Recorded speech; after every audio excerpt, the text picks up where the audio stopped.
লাগবে না তাহলে আয়।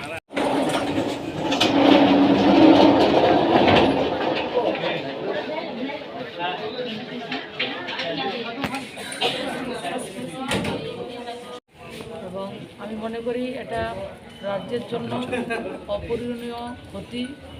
দল মত ধর্ম সব কিছুর ঊর্ধ্বে তিনি ছিলেন। একটা বিশেষ একটা ব্যক্তিত্ব, একটা ইনস্টিটিউশনের আজকে অবসান ঘটেছে। একটা রাজ্যের জন্য বিশাল ক্ষতি, আর ওনার পরিবারের জন্য তো ক্ষতি। ওনার যারা আত্মীয় পরিজনরা রয়েছেন সবাইকে, শুভাকাঙ্ক্ষী যারা রয়েছেন সবার প্রতি আমার সমবেদনা এবং ভগবানের কাছে প্রার্থনা করি, প্রভুর কাছে প্রার্থনা করি ওনার আত্মার চিরশান্তি এবং শ্রদ্ধাঞ্জলি ওনার প্রতি নিবেদন। আপনি আজকে কিছুক্ষণ আগেই কিন্তু ওনাকে দেখে গেছিলেন।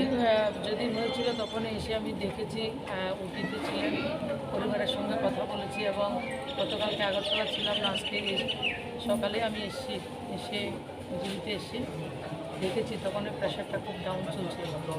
তো আমি যখন দাঁড়িয়েছিলাম তখন মধ্যে আবার প্রেশারটা একটু আপ হয়েছিল, দেখেছি আমি। তো ডক্টরদের সঙ্গে কথা চলছিল, কিন্তু শেষ লড়াইটা আরও দুবার উনি অসুস্থ হয়েছিলেন, লড়াইটা করে বেরিয়ে এসেছেন এবং যে লড়াইটা জিতেছিলেন এবং আমাদের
না